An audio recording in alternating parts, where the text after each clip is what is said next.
안녕하세요. TV중학과학 3학년의 장은경입니다. 오늘은 우리가 그동안 열심히 공부한 6단원 유전과 진화를 마무리하는 시간입니다. 그동안 풀어보지 못했던 유형의 문제들만 쏙쏙 골라서 선생님과 같이 풀어보도록 할게요. 여러분들 교재는 230쪽이고요. 준비되셨으면 같이 시작해 볼게요.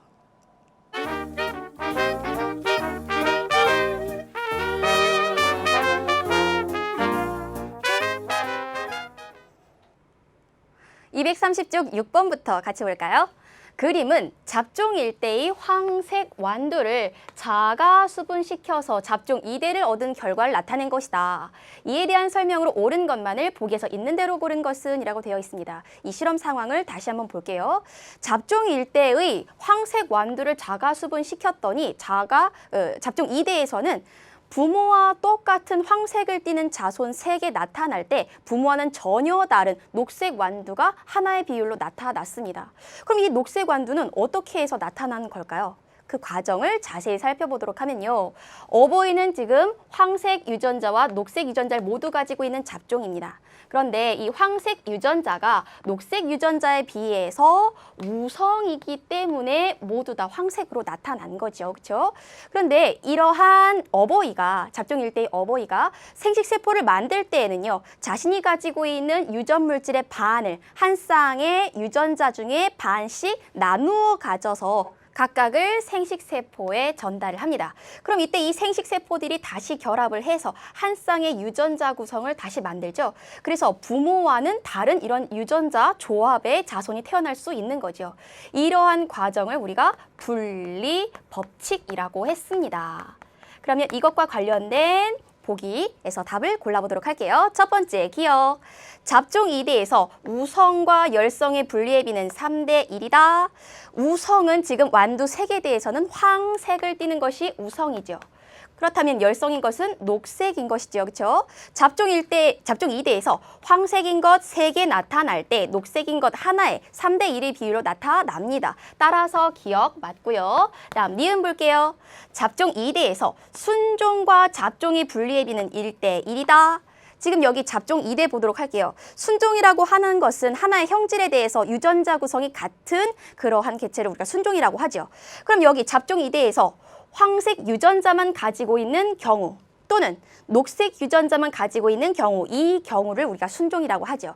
그럼 나머지 황색 유전자와 녹색 유전자를 서로 다르게 가지고 있는 것을 잡종이라고 합니다. 따라서 순종 대 잡종은 2대 2, 약분하면 1대 1의 비율로 나타난다는 거 알 수 있죠? 니은도 답이고요. 다음 디귿 볼게요. 디귿, 잡종 1대에서 생식세포가 형성될 때 대립 유전자, 우성이죠. 대문자 Y와 열성 유전자, 소문자 Y는 서로 분리되어서 서로 다른 생식세포로 들어간다. 그렇죠. 이것이 바로 분리의 법칙에서 가장 중요한 핵심 개념이라고 할 수 있겠죠. 따라서 답은 기억, 니은, 디귿이 되겠습니다. 그럼 그 다음 문제 풀어보도록 할게요. 교재 231쪽 7번입니다. 그림은 맨델이 순종의 둥글고 황색인 완두와 그리고 순종의 주름지고 녹색인 완두를 교배해서 얻은 잡종 1세대를 다시 자가 수분시켜서 잡종 2세대를 얻은 결과를 나타낸 것이다.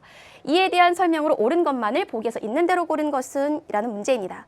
이 문제는 조금 전의 문제와 약간 상황이 달라요. 왜 그러냐 하면요. 조금 전의 문제는 완두의 색깔에 대한 것만, 그 형질만 어떻게 유전됐는지를 본다면 이것은 완두의 색과 모양이 동시에 어떻게 유전되는지 그 과정을 살펴보는 그런 실험입니다. 그럼 이 과정을 좀 더 자세히 살펴보면요. 어버이에선 둥글고 황색인 완두가 순종이라고 했어요. 그러면 유전자형으로 우리가 한번 정리를 해볼게요. 모양에 대해서 둥근 유전자만 가지고 있어야 순종이겠죠. 또 황색, 색에 대해서도 황색 유전자만 가지고 있는 경우에 순종이 됩니다. 또 주름지고 녹색인 완두는요. 주름진 유전자는 둥근 유전자에 비해 열성이기 때문에 소문자로 쓰고 주름진 유전자만 가지고 있어야 모양에 대해서 순종이죠. 또 색은 녹색 유전자는 황색 유전자에 비해 열성인데 녹색 유전자만 가지고 있을 때 우리가 순종이라고 할 수 있습니다. 그럼 이런 어버이들끼리 서로 교배를 했어요. 교배를 해서 자손이 태어날 때 각각의 어버이는 모양에 대한 유전자 중에 반, 색에 대한 유전자 중에 반을 물려받아요. 그렇다면 둥글고 황색인 완두는 모양에 대해서는 둥근 유전자만, 색에 대해서는 황색 유전자만 물려줄 수 있겠죠.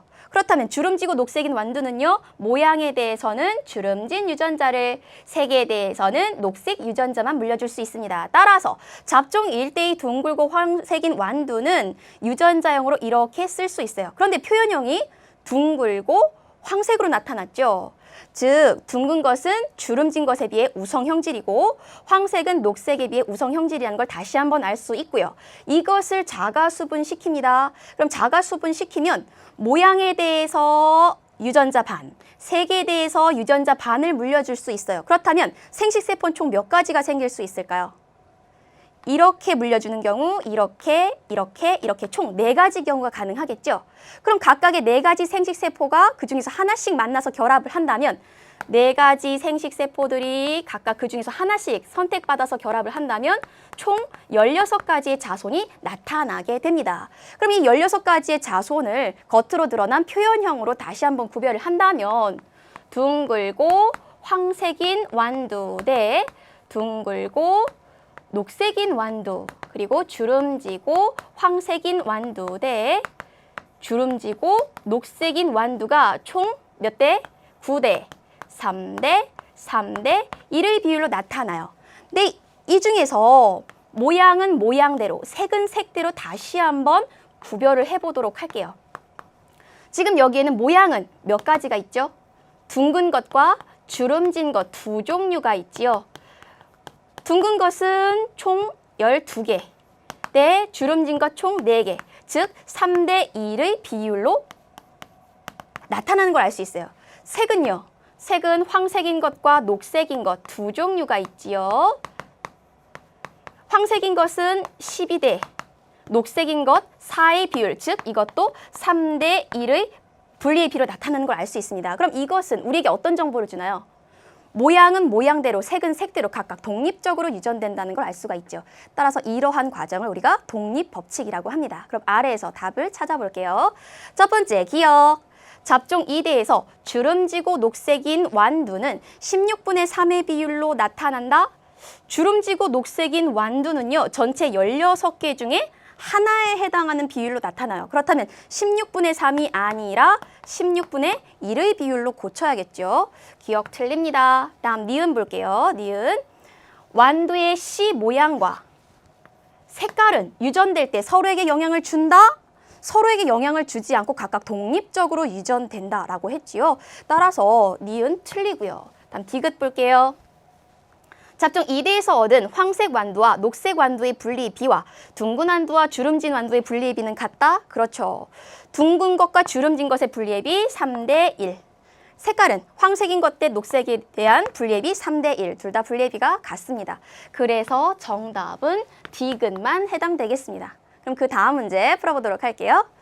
교재 231쪽 8번입니다. 그림은 둥글고 황색인 완두와 이 완두가 지금 순종인지 잡종인지는 정보로 알 수가 없지요. 다음 두 번째, 주름지고 녹색인 완두, 이 둘을 교배를 해서 잡종 일대를 얻은 결과를 나타낸 것이다. 이에 대한 설명으로 옳은 것은 단 전제 조건이 있는데 이 전제 조건을 읽어보면 그 내용은 모양에 대해서는 둥근 유전자가 주름진 유전자에 비해 우성이고 색에 대해서는 황색 유전자가 녹색 유전자에 대해 우성이다라는 내용인 걸 알 수가 있어요. 그러면 요 실험 상황을 보도록 하겠습니다. 어버이가 순종인지 잡종인지 알 수는 없는데 우리가 확실하게 알 수 있는 것은 주름지고 녹색인 완두는 순종이라는 걸 알 수가 있어요. 왜냐하면 주름진 유전자는 둥근 유전자에 비해 열성이죠. 그렇다면 주름진 모양이 나타나기 위해서는 모양에 대해서는 주름진 유전자만 한 쌍 가지고 있는 경우에만 주름진 형태로 나타나죠. 또한 녹색도 황색에 대해 열성이기 때문에 녹색 유전자만 한 쌍 가지고 있는 경우에 녹색으로 표현형이 드러납니다. 그러면 이렇게 주름지고 녹색인 완두는 자신이 가지고 있는 유전물질의 반을 물려줄 텐데 모양에 대해서는 주름진 유전자만 물려줄 수 있고요. 색에 대해서는 녹색 유전자만 물려줄 수 있습니다. 그럼 이것을 물려받은 자손들이 있겠죠. 그럼 나도 물려받고, 다도 물려받고, 라, 그리고 마지막 모두 물려받았을 겁니다. 그럼 나머지 반은 누구로부터 물려받았을까요? 바로 가로부터 물려받았을 겁니다. 그러면 나부터 나, 다, 라, 그리고 마지막 잡종 일대의 이 자손들의 유전자형을 먼저 정리하고 부모의 유전자형을 우리가 한번 추적해 보도록 할게요. 나는 지금 모양이 둥굽니다. 그렇다는 것은 둥근 유전자를 가지고 있다는 거죠. 그리고 색은 황색입니다. 그럼 황색 유전자를 가지고 있는 거죠. 다음 두 번째, 이 완두는요, 모양은 둥글고 색은 녹색입니다. 그렇다면 둥글고 녹색인 유전자를 가지고 있죠. 다음 이것은 모양은 주름지고 색은 황색이죠. 그러니까 주름진 유전자, 황색 유전자를 가지고 있고요. 마지막 이것은 주름지고 녹색입니다. 그럼 선생님이 지금 여기 노란색으로 표현한 이 유전자는 모두 가로부터 물려받았다는 거예요. 그렇다면 가의 유전자형은 어떻다? 바로 잡종이다. 모양에 대해서는 둥근 것과 주름진 것 모두 가지고 있고 색에 대해서는 황색인 것과 녹색인 것을 모두 가지고 있다는 것을 알 수가 있습니다. 그럼 아래에서 답을 찾아보도록 할게요. 첫 번째, 완두가는 순종이다. 순종이 아니라 잡종이죠. 1번 틀렸습니다. 다음 2번, 완두가에서 만든 생식세포의 종류는 두 가지이다. 지금 여기를 볼게요. 주름지고 녹색인 완두가 만들 수 있는 생식세포는 한 가지예요. 그리고 이것이 가가 만든 생식세포와 결합해서 4종류의 자손을 만들었습니다. 그렇다면 가가 만들 수 있는 생식세포의 종류는 총 2가지가 아니라 4가지로 바꿔야 되겠죠. 그리고 그 생식세포에 들어있는 유전자형은 여기에 노랗게 표현한 것이 바로 그 유전자형이라고 할 수 있겠어요. 따라서 2번도 틀리고요. 3번, 완두나는 잡종이다. 네, 완두나는 부모와 같이, 부모 가와 같이 잡종입니다. 3번이 답이군요. 그 다음 4번 볼게요. 완두다의 유전자형은 이것이다. 다의 유전자형은 이것이 아니네요. 그렇죠? 고쳐야겠군요. 라지 r, 스몰 r, 스몰 y, 스몰 y 이렇게 고쳐야겠습니다. 4번 틀리고요. 다음 5번. 완두라를 자가수분시켜 얻은 자손의 표현형에는 둥글고 황색인 완두가 있다. 라를 볼게요. 라는 주름진 유전자 그리고 황색, 녹색 유전자를 가지고 있어요. 그럼 모양에 대해서는 주름진 유전자만 가지고 있기 때문에 물려줄 수 있는 것도 주름진 유전자밖에 없는 거죠. 따라서 자손에서는 절대 둥근 완두가 나타날 수 없습니다. 그래서 이 부분 틀렸어요. 그래서 정답은 3번이 되겠습니다. 그럼 그 다음 문제 풀어볼게요. 교재 231쪽 10번입니다. 그림과 같이 둥글고 녹색인 완두와 주름지고 황색인 완두를 교배해서 잡종 일대를 얻었고 그리고 이 잡종 일대를 다시 자가수분시켜서 잡종 2대를 얻었다. 잡종 2대에서 총 3,200개의 완두를 얻었을 때 잡종 1대와 표현형이 같은 완두는 이론적으로 몇 개인가? 그럼 우리가 그런 완두가 나타날 확률을 계산을 해야 될 거예요. 그렇다면 이 어버이에서부터 잡종 2대까지 어떻게 유전되는지 각 경우를 좀 더 자세히 살펴보도록 합시다. 어버이를 보니까 이번엔 둥글고 녹색인 완두입니다. 그렇다면 이 완두가 만들 수 있는 생식세포는 모양에 대해서는 둥근 유전자만, 색에 대해서는 녹색 유전자만 물려줄 수 있겠죠. 다음 주름지고 황색인 완두는요. 모양에 대해서는 주름진 유전자만 가지고 있으니까 주름진 유전자를, 색에 대해서는 황색 유전자만 가지고 있으니까 황색 유전자를 물려주게 됩니다. 그렇다면 잡종 일대에서 나타나는 이 자손은 모양에 대해서도 잡종, 색에 대해서도 잡종인 걸 알 수 있죠. 그렇다면 표현형은 어떻게 될까요? 둥근 것은 주름진 것에 비해 우성이니까 둥글게 나타나고요. 모양은. 다음 색은 황색이 녹색에 비해 우성이니까 둥글고 황색인 자손만 나타납니다. 그럼 이것을 자가수분시키면요. 둥글고 황색이는 잡종 일대를 자가수분시키면 총 16가지의 자손이 나온다는 거 우리가 전 문제에서도 풀어봤었죠. 그럼 그 과정을 보면 둥글고 황색인 완두, 네. 좀 더 앞에다 쓸게요. 둥글고 황색인 완두, 다음 둥글고 녹색인 완두, 다음 주름지고 황색인 완두, 주름지고 녹색인 완두가 9대 3대 3대 1의 비율로 나타납니다. 이것이 바로 잡종 2대의 표현형이라고 할 수가 있겠어요. 그러면 이 중에서 잡종 1대와 표현형이 같은 완두는, 잡종 1대는 표현형이 둥글고 황색입니다. 그럼 잡종 2대에서 둥글고 황색인 완두 전체 16개 중에 9개의 비율로 나타나는군요. 그렇다면 총 3,200개의 완두 중에서 16분의 9의 확률로 둥글고 황색인 완두가 나타난다면 계산해 볼까요? 전체 얼마? 1800개의 완두를 얻을 수가 있습니다. 그러면 보기에서 답을 찾아보도록 할게요. 답은요, 2번에 있군요. 정답은 2번이 되겠습니다. 그럼 그 다음 문제 풀어볼게요. 232쪽 15번입니다. 다음은 쌍둥이에 대한 설명이다. 기역, 니은에 들어갈 용어를 옳게 짝지은 것은? 그럼 보기를 읽으면서 같이 답을 찾아보도록 할게요. 기역 쌍둥이는 하나의 수정란이 발생 초기에 둘로 나뉘어져서 각각 다른 개체로 발생한 것이다. 이러한 쌍둥이를 일란성 쌍둥이라고 하지요. 하나의 수정란이 갈라졌기 때문이죠. 근데 이렇게 하나의 수정란이 갈라질 때는 체세포 분열로 만들어진 각각의 세포이기 때문에 유전적인 구성이 같습니다. 따라서 일란성 쌍둥이가 서로 다른 환경에서 자랐을 때 어떠한 형질의 차이가 나타난다면 그것은 무엇 때문에? 유전적인 성질은 같은데 환경이 달랐죠. 따라서 그것은 유전이 아니라 환경에 의해서 서로 형질이 달라진 것이다 라고 설명할 수 있겠습니다. 그럼 아래에서 바로 답을 찾아보도록 할게요. 정답은 바로 2번에 있군요. 답은 2번이 되겠습니다. 그럼 그 다음 문제 풀어보도록 할게요. 232쪽 17번입니다. 그림은 어떤 집안의 유전병에 대한 가계도이다. 이에 대한 설명으로 옳지 않은 것은? 어떠한 유전병인지에 대한 정보가 아무것도 없어요. 가계도를 보고선 우리가 이 문제를 풀어야 되는데요. 그럼 보기를 하나씩 보면서 바로 문제를 해결하도록 할게요. 첫 번째, 유전병의 유전자는 상염색체에 있다. 이것을 우리가 어떻게 할 수 있을까요? 가를 보도록 할게요. 가는 유전병을 갖는 여자예요. 그런데 이들의 부모는 정상이죠. 부모가 정상인데 정상 부모 사이에서 유전병을 갖는 딸이 태어난다는 것은 이 유전자가 바로 상염색체에 있다는 뜻입니다. 아직 잘 이해가 안 된다고요? 그러면 그 반증의 예를 보여줄게요. 만약에 이 유전병 유전자가 성염색체에 있다라고 가정을 한번 해볼게요. 성염색체의 종류에는 X염색체도 있고 Y염색체도 있죠.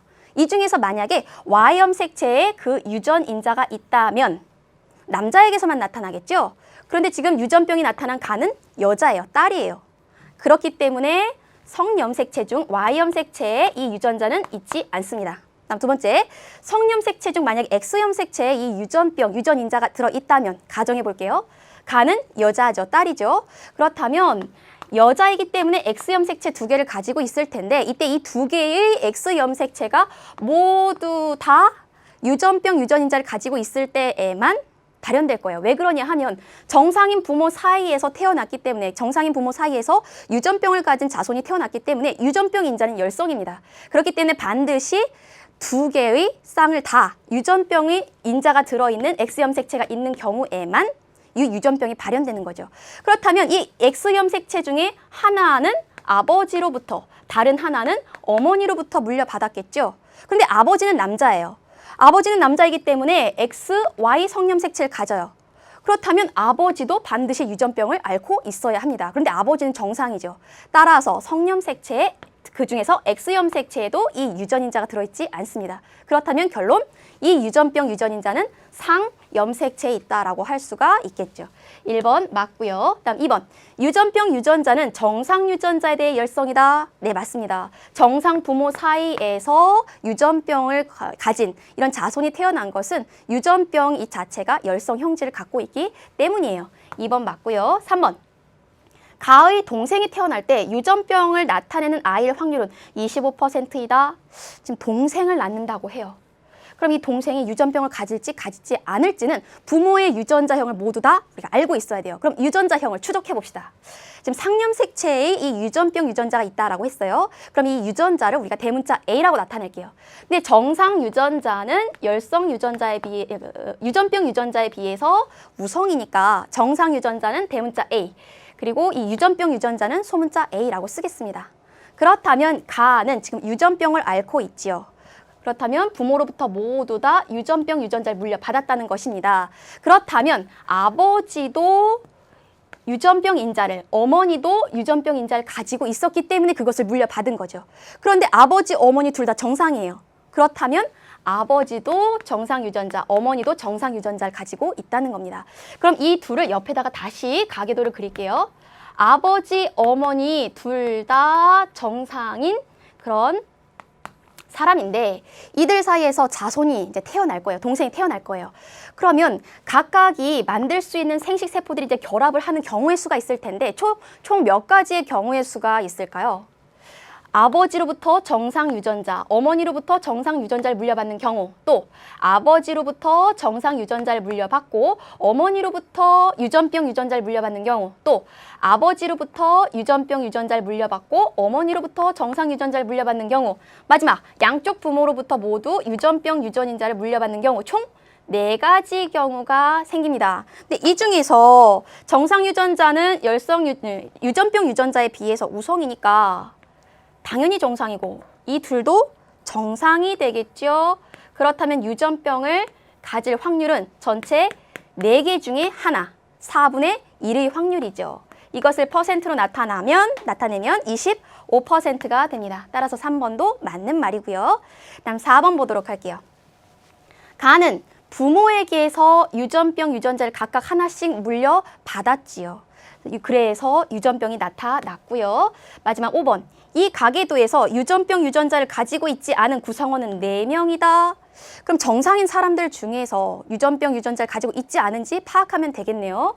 우선 정상인 사람들이 지금 4명밖에 안 되는데 그 중에 2명은 유전병 유전자를 가지고 있다는 거 알 수 있네요. 확실하게 틀린 답이네요. 그럼 나머지 둘도 한번 생각을 해봅시다. 우선 요 사람 먼저 볼까요? 여자인데요. 자손이 유전병을 가지고 있습니다. 그렇다면 이 유전병 유전자는 하나는 어머니로부터 하나는 아버지로부터 물려받았겠죠. 정상이니까 정상 유전자도 가지고 있을 겁니다. 그렇다면 이번에 제일 위에 할머니를 보도록 할까요? 둘 사이에 자손이 태어났는데 역시 유전병을 앓고 있습니다. 그렇다면 이 유전병 유전자 하나는 어머니, 하나는 아버지로부터 물려받았겠지요. 그리고 나머지 유전자 하나는 정상이기 때문에 정상으로 발현됐을 겁니다. 따라서 여기에 있는 모든 사람들은 다 유전병 유전자를 가지고 있습니다. 그래서 이 4명은 0으로 바꿔야겠죠. 그래서 5번이 틀렸습니다. 그럼 그 다음 문제를 풀어보도록 할게요. 19번입니다. 표는 철순의 가족의 ABO식 혈액형을 나타낸 것이다. 어머니의 혈액형의 표현형과 유전자형을 옳게 짝지은 것은? 이라고 되어 있습니다. 그럼 이 상황을 지금 표로 나타내져 있는데 가계도로 한번 그려볼게요. 아버지는 A형입니다. 그리고 어머니는 혈액형이 뭔지 아직은 몰라요. 빈칸으로 둘게요. 그리고 이 둘 사이에서 자손이 셋 태어났는데 첫 번째를 철수라고 합시다. 철수 B형이라고 하네요. 그다음 남동생 O형입니다. 여동생 A형이라고 할게요. 그럼 이 셋 중에서 남동생 보도록 할게요. O형이라고 하는 것은 혈액형 유전자 한 쌍 각각 어떤 유전자? O 유전자만 가지고 있는 경우에만 O형으로 나타나죠. 왜냐하면 O라는 유전자는 A 유전자나 B 유전자에 비해 열성이기 때문이죠. 그리고 A 유전자와 B 유전자 사이에는 우열관계가 없지요. 그렇다면 이 O 유전자 중에 하나는 아버지로부터 물려받았을 것이고 나머지 하나는 어머니로부터 물려받았을 겁니다. 그러니까 어머니는 최소한 하나 O 유전자를 가지고 있는 거죠. 다음에 철수 볼게요. 철수 B형이래요. B형이 나타나려면, B형이란 표현형이 나타나려면 B 유전자만 가지고 있던지 또는 B 유전자 하나, O 유전자 하나를 가지고 있는 이 2가지 경우가 가능한데 문제는 아버지와 어머니로부터 각각 반씩 물려받아야 돼요. 근데 아버지는 A형이에요. 그럼 이 B 유전자는 누구로부터? 바로 어머니로부터 물려받았다는 것을 알 수가 있습니다. 그럼 B 유전자를 어머니로부터 물려받았다면 아버지로부터는 O 유전자를 물려받아야 B형이 나타나죠. 따라서 철수의 유전자형은 B5라는 것도 알 수가 있군요. 그럼 어머니의 유전자형 B5입니다. 그렇다면 어머니의 혈액형은 B형이 되겠군요. 그럼 아래에서 답 찾아보도록 할게요. 정답은 3번이 되겠습니다. 그럼 그 다음 문제 풀어봅시다. 233쪽 21번입니다. 그림은 어떤 가족의 생명 가계도를 나타낸 것이다. 이에 대한 설명으로 옳은 것은? 이라고 되어 있네요. 이번에는 생명입니다. 생명이라고 하는 이 형질은요. 정상 형질에 비해서 열성일 뿐만 아니라 굉장히 중요한 특징이 있죠. 바로 X 성염색체에 이 유전인자가 있다는 것입니다. 이러한 유전을 우리가 반성유전이라고 하지요. 그럼 이러한 상황을 알고 아래 보기를 보면서 답을 찾아보도록 할게요. 첫 번째, 생명유전자는 정상에 대해서 우성이다. 위에 그림을 볼게요. 3번과 4번 사이에서 생명인 자손이 태어났어요. 3번, 4번 둘 다 정상이죠. 정상 부모 사이에서 생명인 자손이 태어났다는 것은 생명이라는 형질 자체가 열성이라는 겁니다. 그래서 정상에 비해서 열성이다라고 1번 고쳐야겠고요. 2번, 1은 정상 유전자만 가지고 있다. 그럼 1의 유전자형을 알기 위해서 자손으로부터 역추적해서 우리 정리를 한번 해봅시다. 가 먼저 볼게요. 가는 남자입니다. 남자라면 성염색체 중에 X, Y 성염색체를 가지고 있을 텐데 이 남자가 지금 생명이라고 해요. 생명 유전자는 어디? X 성염색체에 있습니다. 그래서 X 프라임 이렇게 쓸게요. 그렇다면 이 가가 가지고 있는 X 염색체는 누구로부터 물려받았을까요? 이것은 어머니로부터 물려받았겠죠. 그렇다면 Y 염색체는 아버지로부터 물려받았을 겁니다. 그럼 다시 가의 어머니를 볼게요. 어머니는 지금 정상입니다. 정상이려면 어머니는 여자죠. X 성염색체 2개 중에 하나만 생명 유전자를 가지고 있는 경우, 이런 보인자라는 걸 알 수가 있어요. 그러면 이제 이 X 염색체 중에 하나는 어머니, 하나는 아버지로부터 물려받았을 텐데 이때 이 유전인자를 가지고 있는, 이 생명 유전자를 가지고 있는 이것은 어머니로부터 왔을까요? 아버지로부터 왔을까요? 한번 생각을 해볼게요. 아버지는 지금 정상이에요. 아버지는 남자죠. 그렇다면 X, Y 성염색체를 가지고 있는데 아버지는 정상이기 때문에 정상 유전자를 물려줄 수밖에 없어요. 그렇다면 이 생명 유전자를 가지고 있는 요 X 염색체는 누구? 1번으로부터 왔다는 것을 알 수가 있습니다. 그런데 1번은 정상이죠. 그렇다면 정상 X 염색체를 하나 더 가지고 있다는 것을 알 수가 있어요. 그렇다면 2번 틀린 내용이죠. 이 일은 보인자입니다. 다음 3번. 이는 정상 유전자와 생명 유전자를 모두 가지고 있다. 이는 정상 남자예요. 따라서 정상 유전자만 가지고 있습니다. 3번 틀리고요. 다음 4번. 3은 생명 유전자를 가지고 있다. 그럼 이쪽 부분의 가계도도 우리가 유전자를 분석해 보도록 할게요. X, Y 성염색체 중에 Y 염색체를 이 아버지로부터 물려받았는데 이 아버지는 생명입니다. 생명이라면 가지고 있는 X 성염색체에 생명 유전자가 들어있다는 것인데 그럼 이것은 누구로부터 물려받았다? 아들이 생명이라면 그것은 반드시 어머니로부터 물려받았다. 왜냐하면 아버지는 Y 성염색체를 물려주기 때문이지요. 그래서 여기에 있는 이 생명 유전자는 3번으로부터 물려받은 것을 알 수가 있습니다. 그런데 3번이 정상이지요? 그렇죠? 따라서 정상 X 성염색체도 가지고 있다는 거 알 수 있고요. 4번 정상 남자이니까 X, Y 정상 성염색체를 가지고 있습니다. 그럼 3번은 생명 유전자를 가지고 있다는 거 알 수 있죠? 4번 맞고요. 5번 봅시다. 가가 생명인 것은 4번으로부터 생명 유전자가 전해졌기 때문이다. 4번이 가지고 있는 생명 유전자, 4번은 생명 유전자를 가지고 있지 않습니다. 1번으로부터 물려받은 것이죠. 그래서 정답은 4번이 되겠습니다. 그럼 그 다음 챕터로 넘어가 볼까요?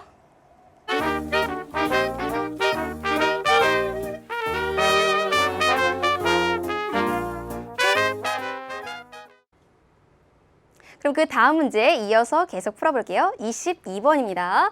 그림은 중생대 지층에서 발견된 시조새의 화석을 나타낸 것이다. 이에 대한 설명으로 옳은 것만을 보기에서 있는 대로 고른 것은 이라고 되어 있습니다. 바로 보기를 보면서 문제 풀게요. 첫 번째, 기억. 부리, 날개, 깃털, 발톱, 이빨이 있다. 네, 이러한 모든 특징을 가지고 있는 신기한 생물입니다. 기억 맞고요. 다음 니은, 현재 있는 조류와 파충류의 특징을 모두 갖고 있다. 네, 맞습니다. 현재 살고 있는 조류가 가진 특징으로는요. 이 생물에 부리가 있고요. 또 날개가 있고요. 깃털이 있습니다. 또 현재 살고 있는 파충류에서 나타나는 특징 중에 하나인 발톱도 있고요. 이빨도 있습니다. 즉 조류의 특징, 그리고 파충류의 특징을 모두 가지고 있는 조류와 파충류의 중간 단계인 생물이라는 것을 알 수가 있어요. 니은도 맞는 말이고요. 다음 디귿 볼게요. 조류에서 파충류로 진화하였음을 알 수 있다. 여러분, 지구상에서 파충류와 조류 중에서 누가 먼저 지구상에 등장했죠? 파충류죠. 그럼 순서가 잘못되었죠? 파충류에서 조류로 진화하는 그 중간 단계인 생물일 수 있다. 이렇게 추정하면 되겠습니다. 그래서 답은 기역과 니은만 해당되겠고요. 다음 문제 풀어볼게요. 24번입니다. 생물의 진화를 뒷받침해주는 비교 해부학상의 증거에 해당하지 않는 것은? 그럼 비교 해부학상의 증거가 뭐였는지 다시 한번 떠올려 볼게요. 현재 살고 있는 생물들의 구조와 그리고 모양, 기능을 봤을 때 어떻게 생물이 진화했는지 알 수 있는 그런 증거를 비교 해부학상의 증거라고 하죠. 비교 해부학상의 증거는 크게 세 가지 기관으로 나눕니다. 발생 기원은 같지만 서로의 환경이 달라서 모양, 기능이 달라진 상, 동 기관. 그리고 발생 기원은 서로 다르나 사는 환경이 비슷해서 기능과 모양이 비슷해진 상, 사 기관. 마지막, 잘 사용하지 않아서 없어진 흔적만 남은 흔적 기관 셋으로 나누죠. 그럼 아래에서 답을 찾아보도록 할게요. 첫 번째, 뱀의 다리뼈. 현재 뱀은 다리가 없지요. 하지만 엑스레이를 촬영을 해보면 다리에 뼈가 있음직한 그런 부분들이 남아 있습니다. 이러한 부분은 흔적 기관이라고 할 수 있겠죠. 따라서 비교 해부학상의 증거라 할 수 있고요. 두 번째, 사람의 동의근. 귀를 움직일 수 있는 근육이 아직도 흔적은 남아 있지요. 이것도 흔적 기관이라 할 수 있고요. 비교 해부학상의 증거라 할 수 있습니다. 세 번째, 포도의 덩굴손과 완두의 덩굴손. 둘 다 모습은 같지만 사실 기원은 다릅니다. 포도의 덩굴손은 줄기고요. 완두의 덩굴손은 잎이 변한 것이죠. 이러한 기관을 우리가 상, 사 기관이라고 하지요. 이것도 비교 해부학상의 증거이고요. 4번, 척추동물의 발생 초기 배아에 꼬리가 나타난다는 것. 이것은 비교 해부학상의 증거가 아니라 발생학상의 증거이지요. 따라서 4번이 가장 거리가 멉니다. 다음 5번, 고래의 가슴 지느러미와 박쥐의 날개. 둘 다 엑스레이 찍어보면은 기본 구조는 같아요. 즉 발생 기원은 같지만 사는 환경이 달라서 고래는 헤엄을 잘 칠 수 있도록, 박쥐는 잘 날아다닐 수 있도록 모양이 변한 것이죠. 이러한 기관을 상, 동 기관이라고 합니다. 비교 해부학상의 증거라 할 수 있어요. 따라서 답은 4번이 되겠습니다. 그럼 그 다음 문제 볼게요.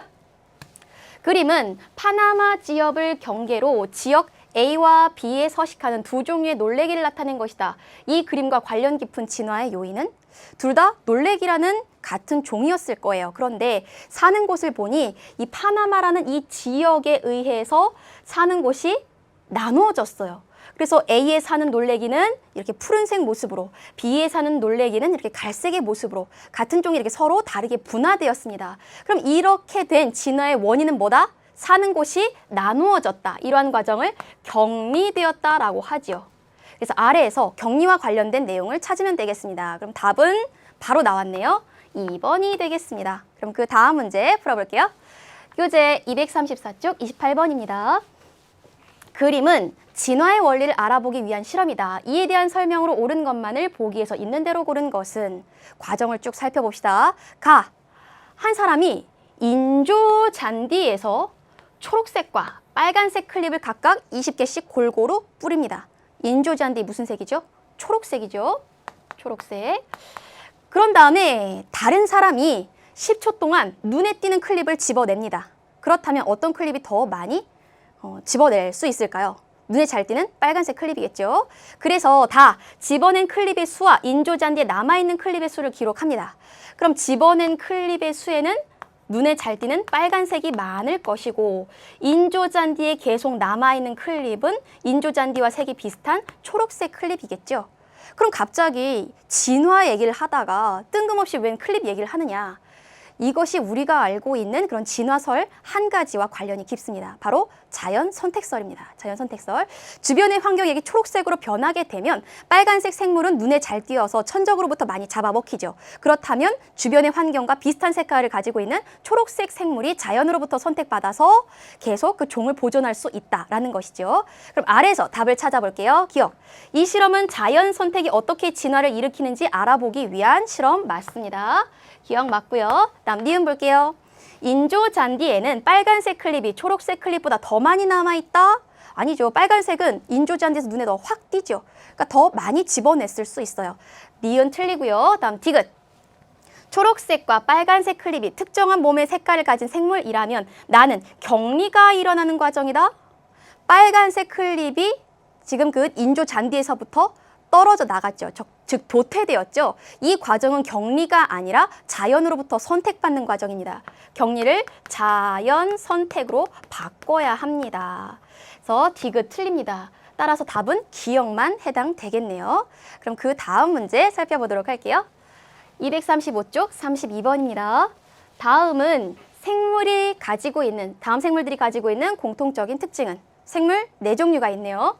고사리, 소리끼, 고사리, 은행나무, 사과나무. 그럼 아래 보기를 보면서 하나씩 따져보도록 하겠습니다. 첫 번째, 종자로 번식한다?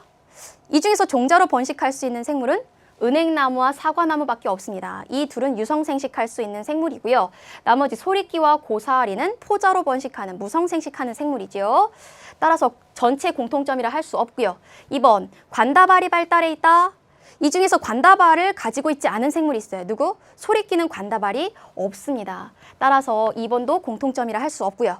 다음 3번, 몸이 균사로 이루어져 있다. 균사로 이루어진 생물들을 다 묶어서 우리가 균계라고 합니다. 그런데 여기에 있는 이 모든 생물은요, 광합성을 할 수 있는 식물계예요. 따라서 균계와는 전혀 관계가 없지요. 3번 틀리고요. 다음 4번, 엽록체가 있어서 광합성을 한다. 그렇죠. 이것은 이 네 생물의 모두 공통점입니다. 이 생물들은 모두 식물이지요. 4번이 정답이고요. 다음 5번, 잎, 줄기, 뿌리가 뚜렷하게 구별된다. 이 중에서 소리끼는 뚜렷하게 구별되지 않습니다. 그래서 여기 있는 네 생물들의 공통점은 바로 4번만 해당되겠습니다. 그럼 그 다음 문제 풀어볼게요. 235쪽 37번입니다. 그림은 4종류의 생물을 나타낸 것이다. 이 생물들이 가지는 공통적인 특징을 한 가지만 서술하시오. 서로 모습이 달라 보여요. 그럼 첫 번째 생물부터 볼게요. 곰팡이라고 합니다. 그럼 우리가 배운 생물의 분류 단계 중에서 가장 큰 단계가 개죠. 그럼 지구상에 있는 모든 생물은 5개로 나타낼 수 있는데 5개 중 곰팡이는 균사를 가지고 있는 균개라고 할 수 있겠죠. 그럼 두 번째 아메바는요. 아메바는 굉장히 좀 하등한 그런 생물인데 핵을 가지고 있어서 진핵세포로 구성된 생물입니다. 그렇지만 균계, 동물계, 식물계에 포함되지 않는 생물이므로 우리가 원생생물계라고 하고요. 다음 지렁이는요. 움직일 수 있는 생물이죠. 동물계에 해당하고요. 옥수수는 광합성을 할 수 있습니다. 식물계라고 할 수 있겠어요. 그러면 균계, 원핵생물계, 동물계, 식물계의 대표적인 이 생물들의 공통점은 뭘까요? 바로 핵을 가지고 있다는 겁니다. 즉 핵을 가지고 있는 진, 핵, 세포로 구성되어 있다는 것이 공통점이라 할 수 있겠습니다. 오늘은 6단원 유전과 진화를 마무리했습니다. 다음 시간에는요. 5단원과 6단원을 통틀어서 중간점검 모의고사 3회를 보도록 할게요. 지필평가를 보는 마음으로 신중하게 미리 문제 꼭 풀어오세요. 오늘도 고생 많으셨고요. 다음 시간에 다시 만나요. 여러분 안녕.